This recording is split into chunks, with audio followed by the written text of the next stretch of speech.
Assalomu alaykum, qadrli talabalar. Mana bugun tanqislik anemiyalari, temir tanqislik va turli xil tanqislik anemiyalari haqida sizlar bilan suhbatlashamiz.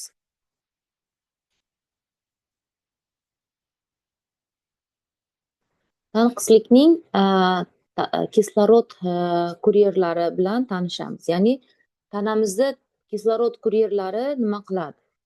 Ya'ni bu yerda anemiya nima o'zi degan savolga javob beramiz. Tasavvur qiling, eritrotsitlar bu kuryerlar, ya'ni e, dostavщиклар hisoblanadi. Kislorodni barcha a'zo va to'qimalarga yetkazib beradi. Anemiyada quyidagi holat yuzaga keladi. Birinchi, judayam kamayib ketadi dostavщиклар va ular ichida gemoglobin kislorod yetkazib beruvchi oqsil yetarli bo'lmaydi. Mana bu yerda ko'ryapsiz. Hammasi gemoglobinda eritrotsitlar toshib ketyapti.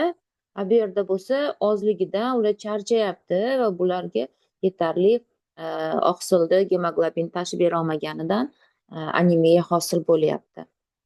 Ular turli xil ekan. Birinchisi temir tanqislik anemiyalari, mikrotitlar anemiya, ya'ni eritrotsitlar pasayib ketishi, makrotitlar, gemolitik, gemolizga uchraydi. Talassemiya suyak ko'migiga bog'liq yoki o'roqsimon shaklli eritrotsitlar tanqisligi, talassemiya genga bog'liq o'sha eritrotsitlarga bog'liq anemiyalar, aplastik, ya'ni eritrotsitlarda kam yetishib chiqishi hisoblanadi. Temir tanqislik anemiyasi nima qiladi? Eng keng tarqalgan turi bo'lib, gemoglobin ishlab chiqaruvchi yetarlicha temir bo'lmaydi. Mikrotitlar anemiya, bu yerda kuryerlar juda kichkina bo'ladi. Bular kislorod tashish qobiliyati kamayib ketadi. Makrotitlar anemiya, bu yerda makrotitlar nihoyatda katta bo'lgani uchun ularda samarador ishlashiga to'sqinlik qiladi. Aplastik anemiya, suyak eligida fabrika yetarli miqdorda eritrotsit ishlab chiqarmaydi. Gemolitik anemiya, eritrosit tezroq parchalanadi, lekin organizm ularni ishlab chiqarishga ulgurmaydi. Ularning umri davomiyligi juda qisqa. Ya'ni eritrosit 120 kun yashashi kerak, gemolitik anemiyada juda oz yashaydi, juda ham oz yashaydi. Ya'ni o'roqsimon hujayralar. Bu yerda irsiy kasallik bo'ladi. Eritrotsitlar S shakliga ega bo'lib qolib, qattiq va yopishqoq bo'lib qoladi va tomirlarga tiqilib qoladi. Talassemiya oqsilda kasalliklarda oqsilga bog'liq kasalligi bo'lib, ular gemoglobin tarkibiga kiruvchi oqsillarni sintezini buzib qo'yadi. Gemolitik anemiya qanday bo'ladi? Eritrotsitdan tashqari omillar keltirib chiqaradigan anemiya hisoblanadi. Immun gemolitik anemiyalar, izoimmun gemolitik anemiyalar, autoimmun gemolitik anemiyalar. Qizil qon hujayralariga mexanik shikastlanish natijasida kelib chiqqan gemolitik anemiya, eritrotsitlar omillari keltirib chiqaradigan anemiyalar, ya'ni bu yerda membrana tuzilishiga bog'liq mikrosferositozik anemiya, gemolitik anemiya, avalositik gemolitik anemiya, somatosit gemolitik anemiya, eritrosit membranasi lipidlari tuzilishini buzilishi natijasida kelib chiqqan gemolitik anemiya. Bu akantotsitoz deyiladi. Bundan tashqari qizil qon hujayralarining fermentlari yetishmasligi natijasida kelib chiqadigan anemiya hisoblanadi. Bu yerda glikolitik fermentlar yetarlicha faol emas, pentozofosfat fermentlari, glyutatsion tizimi fermentlari yetarli faolligi bog'liq emas. Globin sintezini buzilishi bilan bog'liq gemolitik anemiyalar, talassemiyalar kiradi va gemoglobin E, D, S, S boshqalar tashish natijasida kelib chiqadigan gemolitik anemiyalar va mielopoetik progenerator hujayralar somatik mutatsiyasi tufayli kelib chiqadigan gemolitik anemiyalar. Megaloblastik anemiya, ya'ni megaloblastik juda ham katta bo'lib ketadi. Bunda rang ko'rsatkichi birga tegadi, leykopeniya, trombositlar soni kamayadi, qon tahlilida makrotsitoz, avalositoz, anizotsitoz, eritrotsitlarda bazofil donadorlik, kabut halqalari va joli tanachalariga ega eritrotsitlar paydo bo'ladi. Bundan tashqari me'da shirasini tahlil qilish kerak bo'ladi, qonda bilirubin miqdorini aniqlash kerak bo'ladi, vitamin B12 miqdorini aniqlash kerak bo'ladi. Anemiyani megaloblastik funksiyasini tasdiqlash uchun sternal funksiya kerak bo'ladi. Nimaga megaloblastik? Chunki vitamin B12 so'rilmasa, oshqozonda kasli omili, oshqozonda vitamin B12 so'rilmasa, megaloblastik anemiya hosil bo'ladi. Anemiya sindromi nima? Agar gemoglobin miqdori 110 gramm litrdan kam bo'lsa, qizil qon tanachalari 4 ko'paytiruv 10^12 litrdan kam bo'lsa yoki ikkalasini ham kamayishi sifatida belgilanadi. Anemiyani 3 ta turi bor. Yengil gemoglobin 90 dan 110 gram litrgacha, o'rtacha gemoglobin 60 dan 80 gram litrgacha va og'ir 60 dan past shakllariga ajratiladi. Temir tanqislik anemiyalar. Bugun biz faqat temir tanqislik anemiyalariga biroz to'xtalib o'tamiz, chunki anemiyalar juda ham ko'p va eng ko'p uchraydigan anemiyalar haqida gaplashamiz. Bu yerda tanadagi temir miqdori juda oz va tana bazinining 0,0065% tashkil qiladi, ya'ni kattalar taxminan 4-5 gram, to'liq muddatli chaqaloqlarda 300-400 milligram va muddatdan oldin tug'ilgan chaqaloqlarda 100-200 milligram. Gem va gem bo'lmagan temir bo'lishi mumkin. 70% gem, ya'ni u gemoproteinlarning bir qismi bo'lib, unda temir porfirin bilan bog'lanadi. 30 dan ortiq turdagi sitoxromlar katalaza peroksidaza ishlatiladi, kislorod tash mushaklar ishida ishtirok etadi va buni funksiyalari gemoglobin, mioglobinlar tarkibida bo'ladi. Gem bo'lmagan metalloflavoprotein fermentlarida suksinat dehidrogenaza, antioksidant boshqalar uchraydi. Hujayralarda oksidant qaytarish jarayonlari vositachilik qiladi. Ularsiz biron bir hujayra uchun hayot imkonsiz bo'lar edi. Organizm temir tanqisligi tufayli gemoglobinni pasayishi bu temir tanqislik anemiyalari deyiladi. Anemiya qayerdan kelib chiqadi? Bu ikki asosiy sabab. Birinchisi irsiyat. Anemiya turlarining ko'pchiligi juda ham irsiy tomondan bo'ladi va qon tarkibini ko'rib, ular oilaviy tarixini so'rashimiz kerak. Ovqatlanish. Temir tanqisli anemiya bolalarda bevosita ovqatdagi temir yetishmasligi bilan bog'liq bo'ladi. Bu ayniqsa faol o'sish davrida dolzarb hisoblanadi.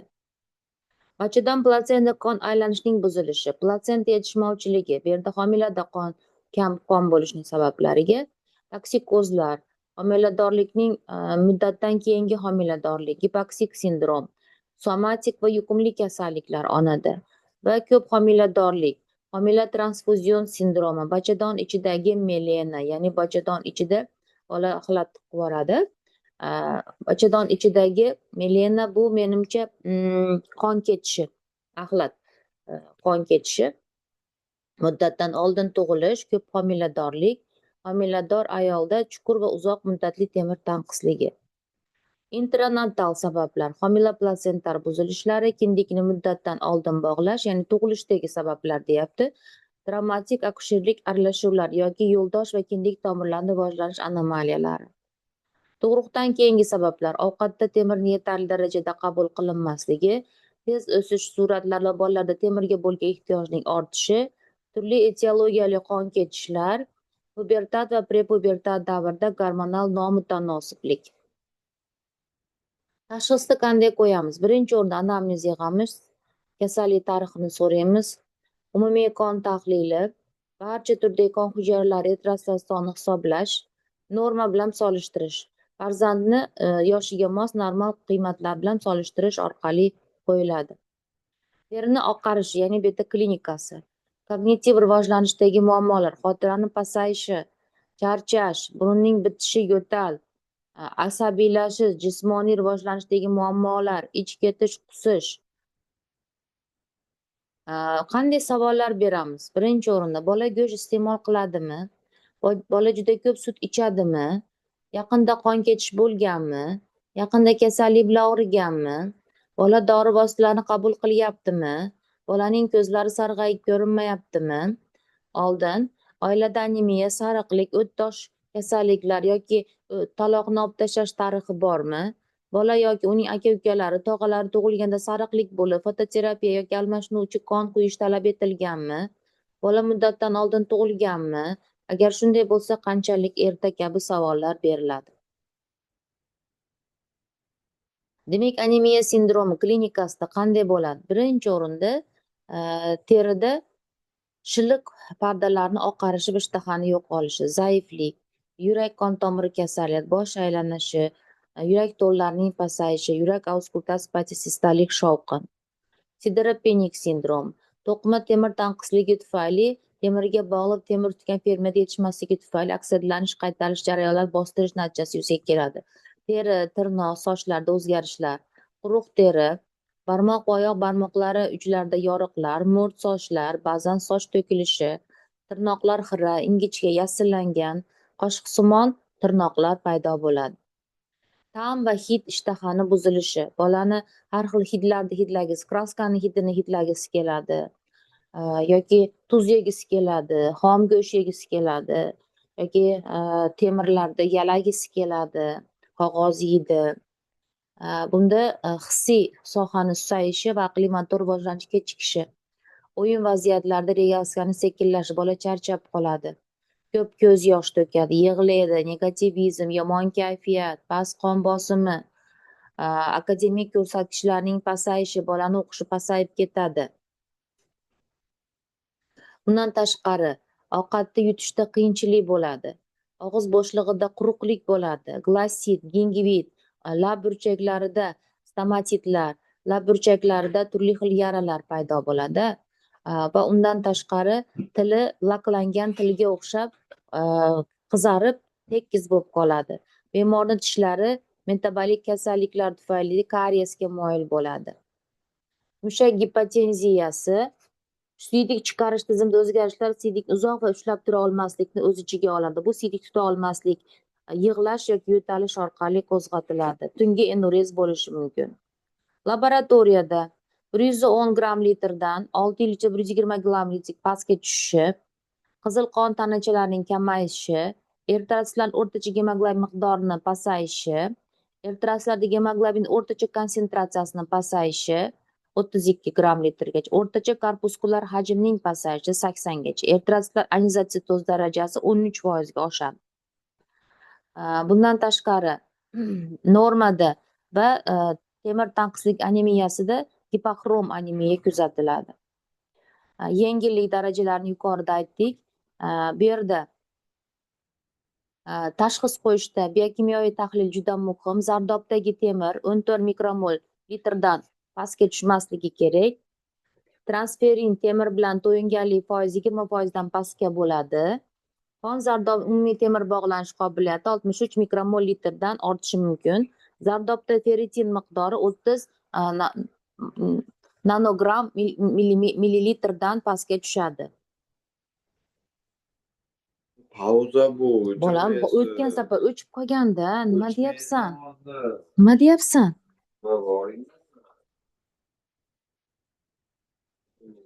Ana vafli rosa shirin ekan, vafli rosa shirin ekan, ononda turibdi. Vafli yegin. Nima yemoqchisan bo'lmasa? Nima qilasan?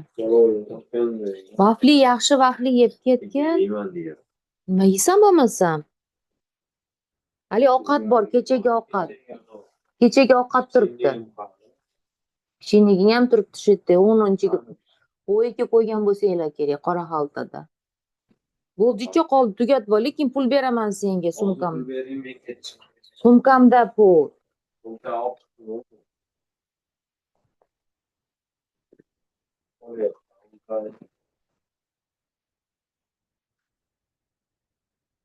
Vida bilan bet qilamanmikin? Yo'q, birga gaplashamiz. Bo'luvdi. Birga boramizmi o'zbegimga sen chiqqaningda? Biz borguncha sen o'sha chiqib olasan, aylanib kelamiz o'zbegimga. Shu yerda ovqatlanib, keyin nimaga o'tib ketasan. Bo'ldi, mochori ham jicha qoldi, o'chib qoladi zaryadka.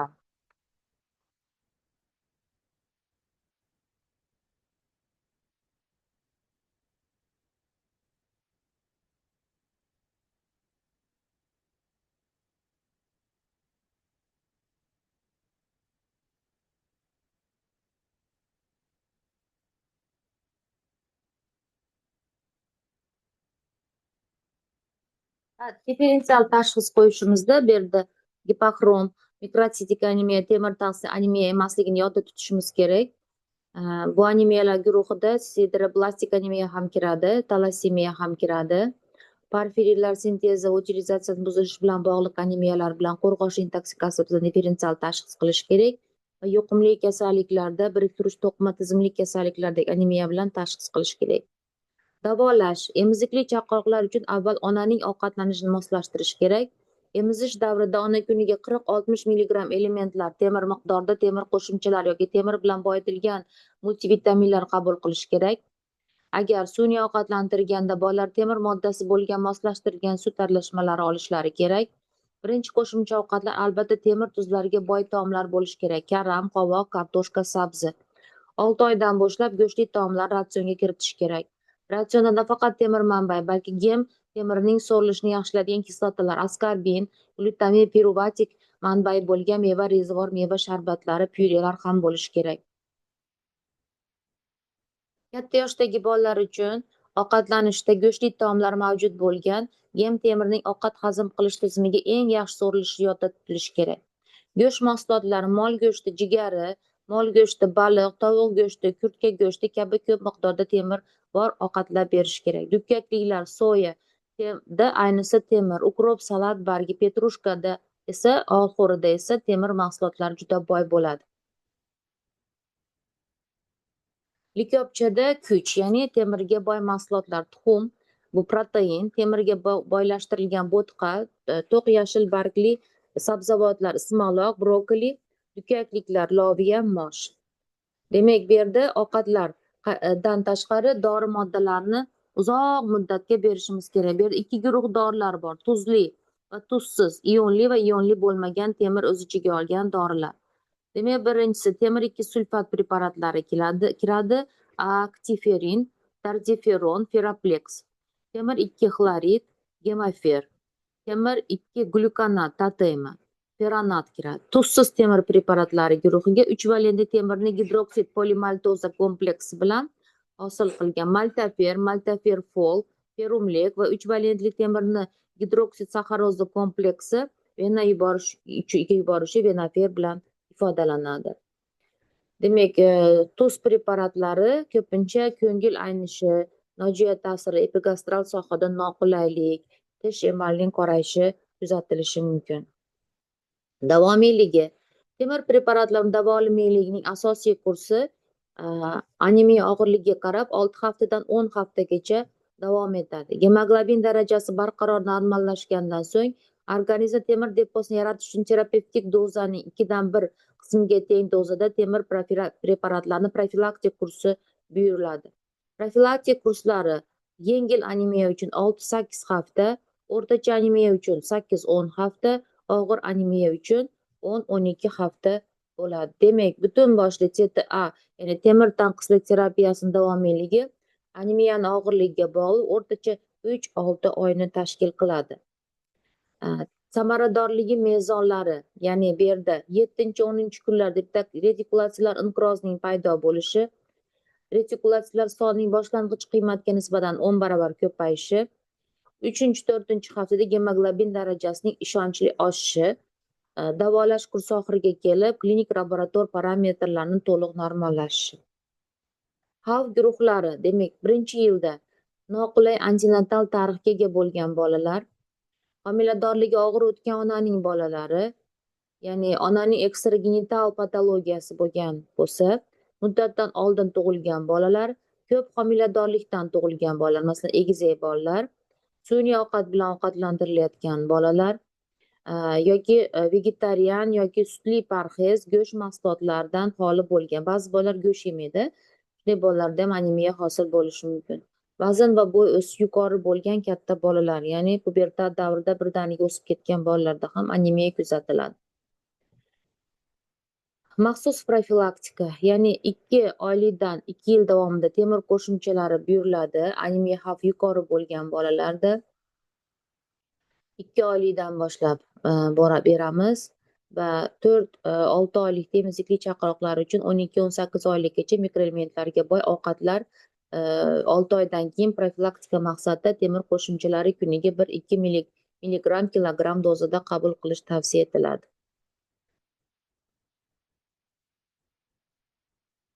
Qanday ovqatlar shishada temirga boyitilgan? Bularda malyotka, Similac, Gallium, Nutrilon, malyotka 2 bular ham temirga boyitilgan, ya'ni temirda fortifikatsiya qilingan hisoblanadi. E'tiboringiz uchun rahmat. Qadrli talabalar, mana temir tanqislik anemiyasi bilan tanishib chiqdik. Mana shu temir tanqislik anemiyadagi shikoyatlar kimda borligi haqida bir qator o'ylab ko'ring oila a'zolaringizdan. Rahmat e'tiboringiz uchun.